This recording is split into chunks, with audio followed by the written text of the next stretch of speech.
Hi friend, this is Asim from Campus Law Center, Faculty of Law, University of Delhi. Today I would like to discuss landmark case of professional ethics which is mentioned in our case mat. Case का नाम है supreme court bar association versus union of India. ये 1998 का case है और ये जो case है वो मुख्य रूप से इस चीज़ पे बेस्ड है, whether Supreme Court can debar a practising lawyer from carrying on his profession as a lawyer for any period. यानी कि क्या सुप्रीम कोर्ट के पास ये अधिकार है कि वो किसी भी एडवोकेट या फिर लॉयर को प्रैक्टिस करने से किसी भी पीरियड ऑफ टाइम के लिए रोक सकती है या फिर नहीं।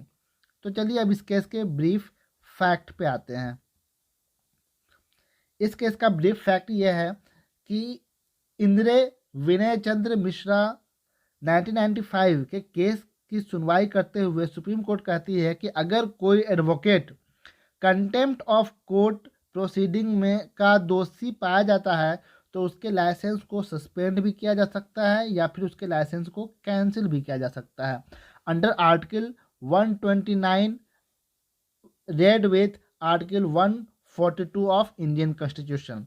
और इसी केस की सुनवाई करते हुए कोर्ट जो है एक एडवोकेट को 6 सप्ताह के लिए इम्प्रिजनमेंट की सज़ा सुनाती है और साथ ही साथ 3 साल के लिए उसके लाइसेंस को सस्पेंड कर देती है। तो इसी बात से खफा होकर के सुप्रीम कोर्ट बार एसोसिएशन जो है एक रीट पिटीशन फाइल करती है आर्टिकल 32 ऑफ इंडियन कॉन्स्टिट्यूशन के तहत और कुछ मांगे रखती है।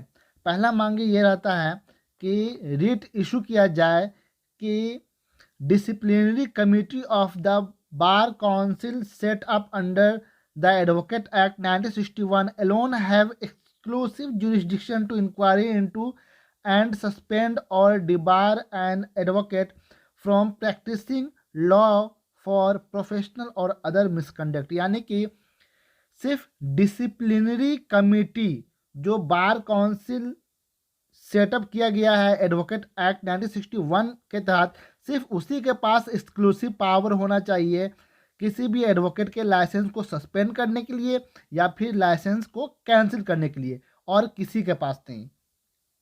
तो अब इस केस का इशू ये है कि क्या supreme court contempt of court proceeding की हियरिंग करते हुए आर्टिकल 129 या फिर आर्टिकल 142 के तहत किसी भी एडवोकेट के लाइसेंस को कैंसिल कर सकती है या फिर लाइसेंस को सस्पेंड कर सकती है या फिर प्रैक्टिस करने से किसी एडवोकेट को रोक सकती है या फिर नहीं। तो अब आते हैं सुप्रीम कोर्ट के ऑब्जर्वेशन और डिसीजन पे। सुप्रीम कोर्ट कुछ चीज़ों को ऑब्जर्व करती है जिसमें पहला ऑब्जर्वेशन ये है, article 129 of the Constitution provides that Supreme Court shall be a court of record and shall have all the power of such a court including the power to punish for contempt of itself। यानी कि article 129 के तहत supreme court को court of record declare किया गया है और ये भी कहा गया है कि सुप्रीम कोर्ट के पास ये पावर होगा कि सुप्रीम कोर्ट के कंटेम्प्ट के लिए वो पनिश कर सके। दूसरा पॉइंट कहती है सुप्रीम कोर्ट कि आर्टिकल 129 के अलावा कंटेम्प्ट ऑफ कोर्ट के लिए पनिशमेंट देने का अधिकार जो है आर्टिकल 142 में भी है। और उसके बाद सुप्रीम कोर्ट आगे ये कहती है, after the coming into force of the advocate act 1961 exclusive power for punishing advocate for professional misconduct has been conferred on the concerned state bar council and the bar council of India। यानी कि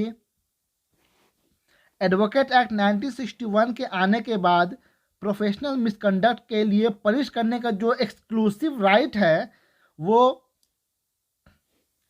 state bar council के पास है और साथ ही साथ bar council of India के पास है। तो इस ग्राउंड पे सुप्रीम कोर्ट ये कहती है कि कंटेम्प्ट ऑफ प्रोसीडिंग इनिशिएट अगर होता है किसी भी एडवोकेट के अगेंस्ट में तो सुप्रीम कोर्ट के पास ये अधिकार नहीं है कि आर्टिकल 129 या फिर आर्टिकल 142 के तहत वो किसी भी लॉयर या फिर एडवोकेट को प्रैक्टिस करने से रोक सके या फिर उसके लाइसेंस को कैंसिल कर सके या फिर उसके लाइसेंस को सस्पेंड कर सके, क्योंकि ये अधिकार जो है स्टेट बार काउंसिल या फिर बार काउंसिल ऑफ इंडिया के पास है। तो इस केस के फैक्ट, इशू और जजमेंट यही है। आई होप कि आपको ये वीडियो इन्फॉर्मेटिव लगी होगी। अगर वीडियो पसंद आया तो प्लीज़ इस वीडियो को लाइक करें, चैनल को सब्सक्राइब करें और शेयर करें। और अगर आपको इस केस का PDF चाहिए तो कमेंट बॉक्स में जो नंबर दिया गया है व्हाट्सएप का, व्हाट्सएप पे मैसेज करें, आपको PDF मिल जाएगा। Thank you so much.